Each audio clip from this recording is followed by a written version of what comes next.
வருங்கால அரசு அதிகாரிகள் அனைவரையும் கனவுகான் சேனல் அன்புடன் வர இருக்கிறது. இந்த வீடியோவில் 4 வகை சொற்கள், அதாவது சொற்கள் இலக்கண அடிப்படையில் 4 வகைப்படும். அவை என்னென்னா பெயர்ச்சொல், வினைச்சொல், இடைச்சொல், உரிச்சொல். இந்த 4 வகை சொற்களை எப்படி ஈஸியாக ஷார்ட்கட்டில் ஞாபகம் வச்சலான்னு பார்க்கலாம். இந்த வீடியோவில் ஃபுல்லாக பாருங்கள். வீடியோவோட லென்த் அதிகமாக தான் இருக்கும், ஆனால் டாபிக் பெருசு. இதிலேருந்து கொஸ்டின் கண்டிப்பாக எக்ஸாமில் கேட்டுருவாங்க.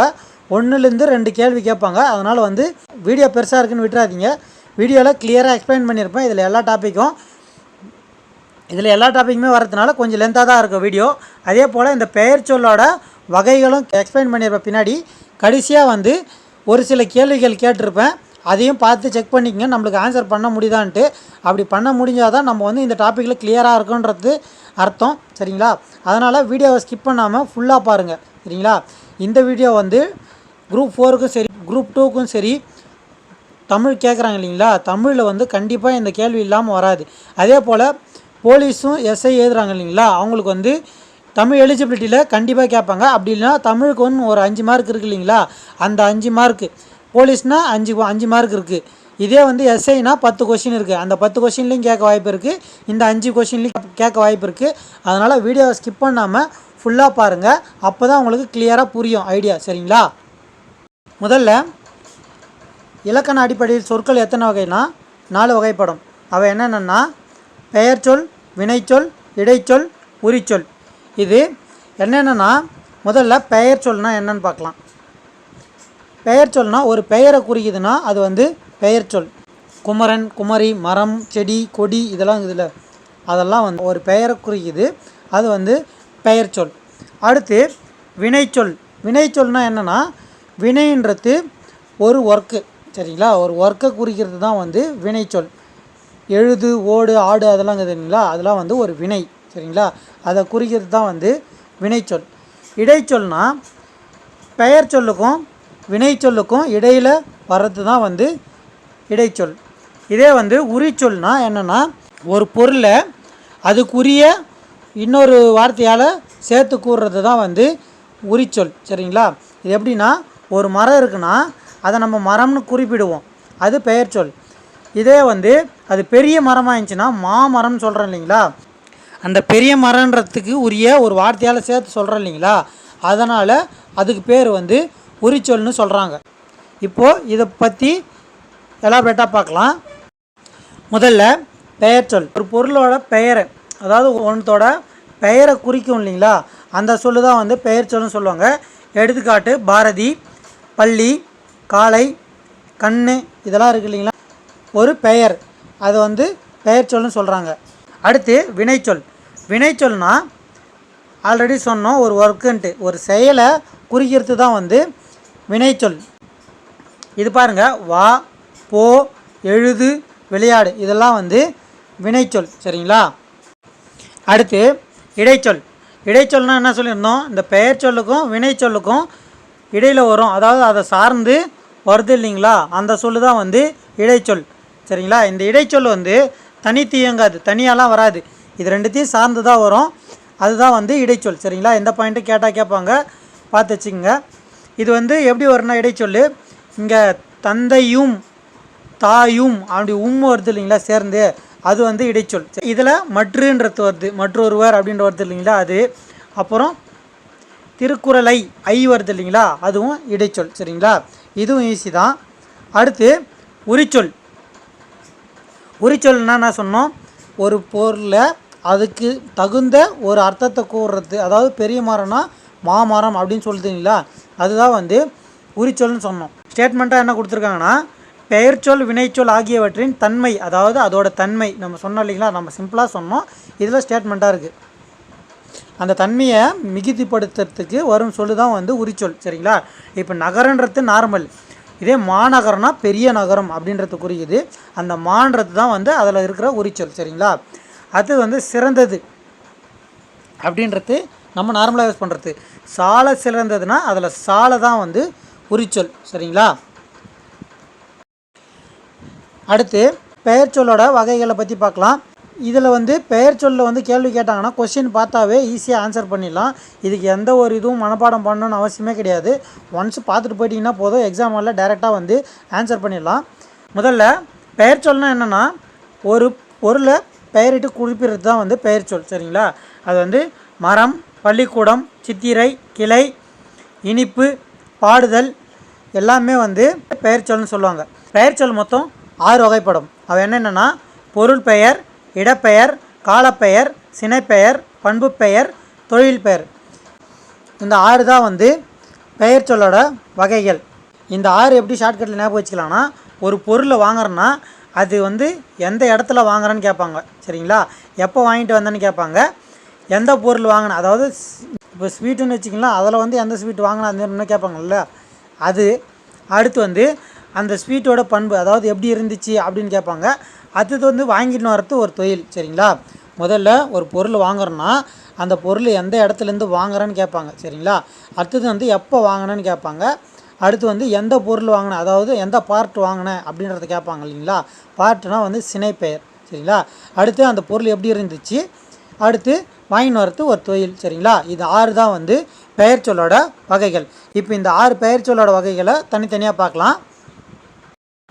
முதல்ல பொருட்பெயர் பற்றி பார்க்கலாம். பொருட்பெயர் வந்து ஒரு பொருளை குறிக்கும் பெயர் பொருட்பெயர். சரிங்களா? இது வந்து உயிர் உள்ள பொருளையும் சரி, உயிர் இல்லாத பொருளையும் சரி, ரெண்டுத்தையுமே குறிக்கும். சரிங்களா? இப்போ வந்து மரம், செடி, புத்தகம், நாற்காலி இதெல்லாம் வந்து உயிர் இல்லாத பொருள். சரிங்களா? அடுத்து மயில், பறவை இதெல்லாம் வந்து உயிர் உள்ள பொருள். சரிங்களா? இதிலேயே வந்து நம்ம பேர்லாம் குறிச்சிச்சுன்னா குமரன், குமரி அப்படின்னு குறிக்குது இல்லையா?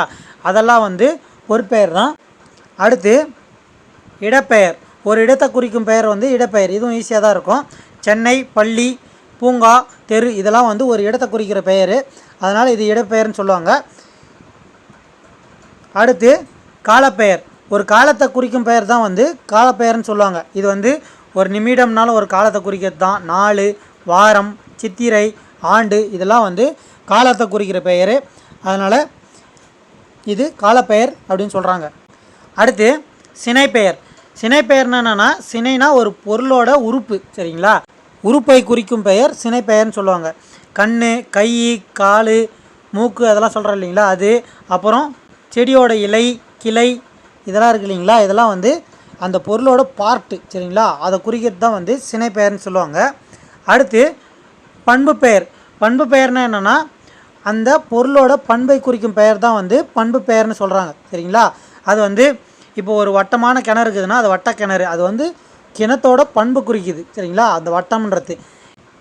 சதுர கிணறுன்னு வச்சுக்கோங்க, அது வந்து அந்த கிணத்தோட பண்பு, அதாவது சதுரமாக இருக்குதுன்றத குறிக்குது இல்லைங்களா? அது. சரிங்களா? செம்மை. இது வந்து அந்த இதுவோட செம்மையாக இருக்குது அப்படின்றத குறிக்குது. சரிங்களா? நன்மை. இதுவும் வந்து ஒரு பொருளோட பண்பு. சரிங்களா? அது பண்பை குறிக்குது. அதனால் இது பண்பு பெயர். அடுத்து தொழில் பெயர். தொழில் பெயர்னால் அல்லு, தள்ளு இதில் முடிஞ்சால் அது தொழில் பெயர். இந்த டாபிக் வந்து இலக்கண குறிப்பு வரும்போது நான் சொல்கிறேன். இப்போதைக்கு இதை மட்டும் பார்த்துக்குங்க. படித்தல். படித்தல்னா ஒரு தொழில். சரிங்களா? ஆடுதல், பாடுதல், நடித்தல், ஓடுதல் இது எல்லாமே வந்து ஒரு தொழில். அதை குறிக்கிறதுனால இது வந்து தொழில் பெயர்னு சொல்கிறாங்க. சரிங்களா? இந்த மாதிரி தான் வந்து எக்ஸாம் ஹாலில் கேட்பாங்க. சரிங்களா? இப்படி கொடுத்துட்டு இதில் வந்து என்ன பெயர்னு கேட்பாங்க. அப்படி இல்லைன்னா ஒரு 4 ஆப்ஷன் கொடுத்துட்டு இந்த பக்கம் 4 ஆப்ஷன் கொடுத்துட்டு மேட்ச் த ஃபாலோயிங் மாரி கேட்பாங்க. ஈஸியாக தான் இருக்கும். கொஷின் பார்த்தாவே ஆன்சர் பண்ணிடலாம். முதல்ல காவியா புத்தகம் படித்தால்னு வருதுங்களா? அது வந்து புத்தகம்னு வருது இல்லைங்களா? அது வந்து பொருட்பெயர். சரிங்களா? காவியா பள்ளிக்கு சென்றால், அப்போ வந்து பள்ளின்றது வந்து ஒரு இடம். சரிங்களா? அதை குறிக்கிறதுனால அது வந்து இடப்பெயர். காவியா மாலையில் விளையாடினாள். மாலைன்றது வந்து ஒரு காலம், அதாவது வினாடி, நிமிஷம், வாரம், நேரம் எல்லாமே குறிக்குது இல்லைங்களா? அது வந்து காலப்பெயர். அடுத்து காவியா தலையசைத்தாள். தலை வந்து சினை, அதாவது வந்து நம்ம இருக்கிற உடலோட உறுப்பு அல்லது செடி மரங்களோட உறுப்பை குறித்தா அது வந்து சினைப்பெயர்னு சொல்லியிருந்தோம்.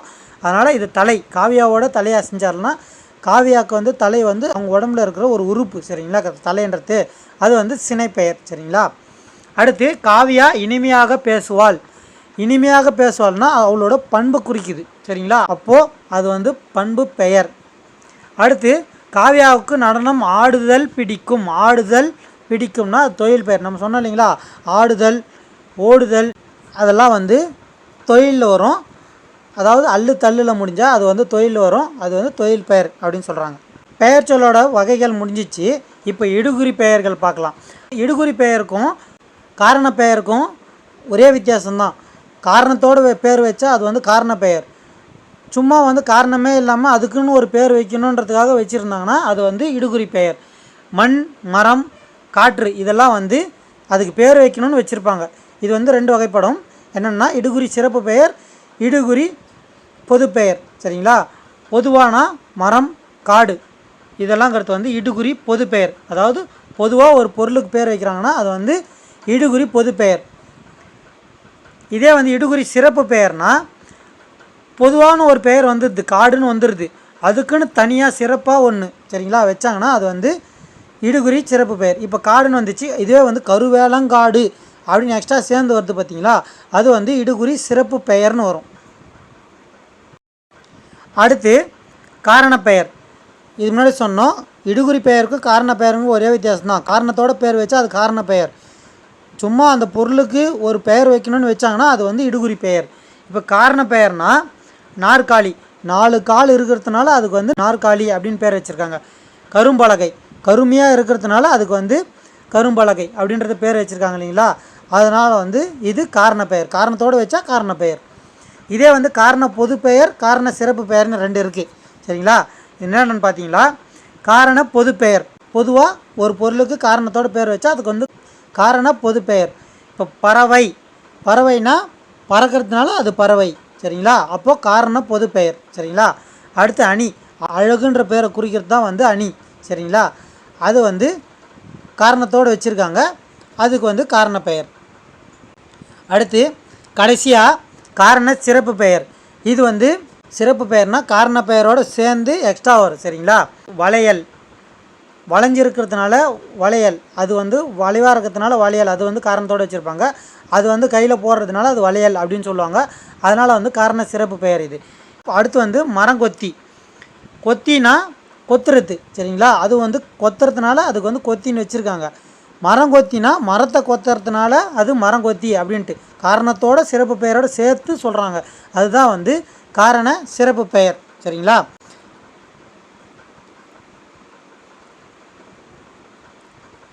இப்போது இதிலிருந்து ஒரு சில கேள்வி கேட்குறேன். அந்த கேள்விக்கு வந்து உங்களுக்கு பதில் தெரிந்தால் கமெண்ட்டில் ஆன்சர் பண்ணுங்கள். முதல் கேள்வி, ஆடு, மயில் இது வந்து எந்த பெயர்? சரிங்களா? பெயர் சொல்லோட எந்த பெயரை குறிக்குது? இரண்டாவது கேள்வி, நொடி, வினாடி இதெல்லாம் வந்து எந்த பெயர் வரும்? மூன்றாவது கேள்வி, காது, மூக்கு, கண் இதெல்லாம் வந்து என்ன பெயர் வரும்? அடுத்து நாலாவது கேள்வி, ஆடல், பாடல் இதெல்லாம் வந்து என்ன பெயர் வரும்?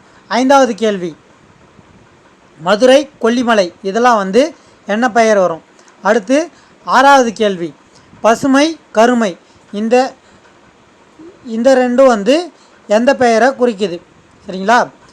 இந்த 6 கேள்விக்கு உங்களுக்கு ஆன்சர் தெரிஞ்சால் கீழே கமெண்ட்டில் ஆன்சர் பண்ணுங்கள். இந்த வீடியோவோட நிறை குறைகள் எதனா இருந்துச்சுன்னா அதையும் கமெண்ட்டில் சொல்லுங்கள். மீண்டும் அடுத்த ஷார்ட்கட் வீடியோவில் சந்திப்போம். இப்படிக்கு கனவுகான் ஜீவா. நன்றி, வணக்கம்.